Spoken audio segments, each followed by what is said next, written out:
আল্লাহুম্মা বারিক লানা ফি রজব ওয়া শাবান ওয়া বাল্লিগনা রমাদান। শুধু শাবান শাবান নাম শুনলাম। শাবান এটা কোন মাস? আরবি বছরের ৮ম মাস হলো শাবান মাস। এই মাসে এমন একটি রাত্রি আছে যার মর্যাদা সম্পর্কে কোরআন ও হাদিসে অনেক বর্ণনা পাওয়া যায়। হুজুর সাল্লাল্লাহু আলাইহি ওয়াসাল্লাম বলেন, শাবানের চাঁদের 15 তারিখের রাত্রে শবে বরাত বলা হয়। এই রাত্রে জাগত থেকে ইবাদত করলে অসংখ্য নেকি পাওয়া যায়।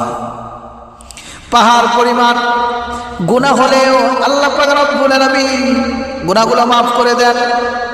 এই রাত্রে আল্লাহ পাক রব্বুল আলামিন সকল আগামী 1 বছরের হায়াত, মওত, রিজিক, দৌলত, ভালো মন্দ ইত্যাদি বিস্তার বন্টন করেন।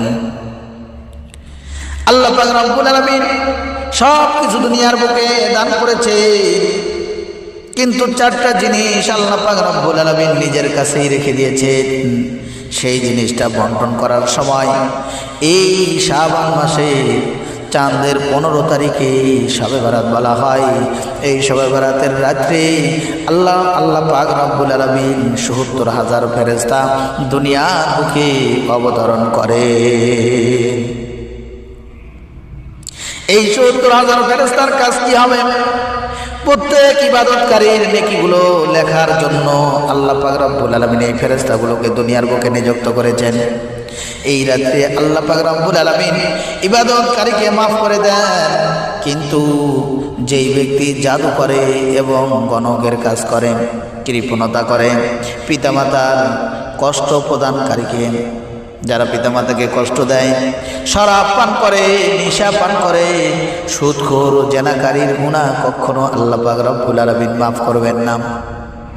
তবে জীবনের তরে আর কোনোদিন সেই কাজ করবে না, এমন অনুতপ্ত হয়ে আল্লাহর নিকট ক্ষমা প্রার্থনা করলে আল্লাহ পাক রব্বুল আলামিন ক্ষমা করে দিবেন।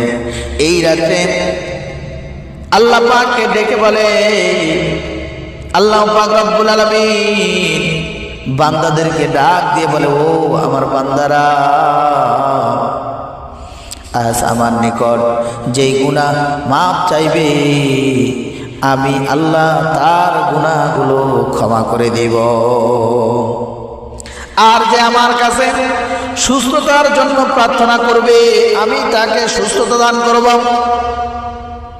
3 নম্বর হলো আল্লাহ পাক রব্বুল আলামিন বলে, ও বান্দারা, যারা আমার কাছে ধনবান হতে চাও, ধনী হতে চাও, আমার কাছে চাইলে এই রাত্রে আমি তাকে ধনবান বানায়া দিব।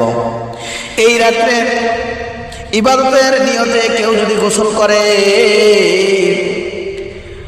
প্রত্যেক গোসলের পানির প্রত্যেক শরীরের পানি থেকে যে ফোঁটাগুলো ঝরে পড়ে যাবে, আল্লাহ পাক রব্বুল আলামিন কয়, এক এক ফোঁটা পানির বদৌলতে 700 রাকাত নফল নামাজের নেকি লেখা হবে তার আমলনামায়।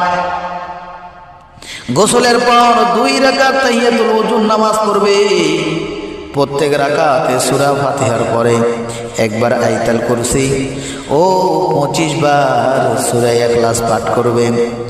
এমন করে যদি কোনো ব্যক্তি নামাজ আদায় করার পরে আল্লাহর কাছে প্রার্থনা করে, আল্লাহ, জীবনে অনেক গুনাহ করেছি, আপনার কাছে গুনার জন্য ক্ষমা প্রার্থী, ক্ষমা করায়া দেন, আল্লাহ পাক রব্বুল আলামিন খুশি হয়ে ওই বান্দার জীবনের সমস্ত গুনাহ খাতাগুলো মাফ করায়া দেন। আর বিশ্বনবী সাল্লাল্লাহু আলাইহি ওয়াসাল্লাম এই মাসে বেশি বেশি করে এই দোয়াটা পাঠ করতেন, আল্লাহুম্মা বারিক লানা ফি রজব ওয়া শাবান ওয়া বাল্লিগনা রমাদান। আল্লাহ পাক রব্বুল আলামিন আমাদের সকলকে যেন বেশি বেশি করে দোয়া পাঠ করার তৌফিক দান করেন। সকলে বলি আমিন। ওয়া আখিরু দাওয়ানা আলহামদুলিল্লাহি রাব্বিল আলামিন।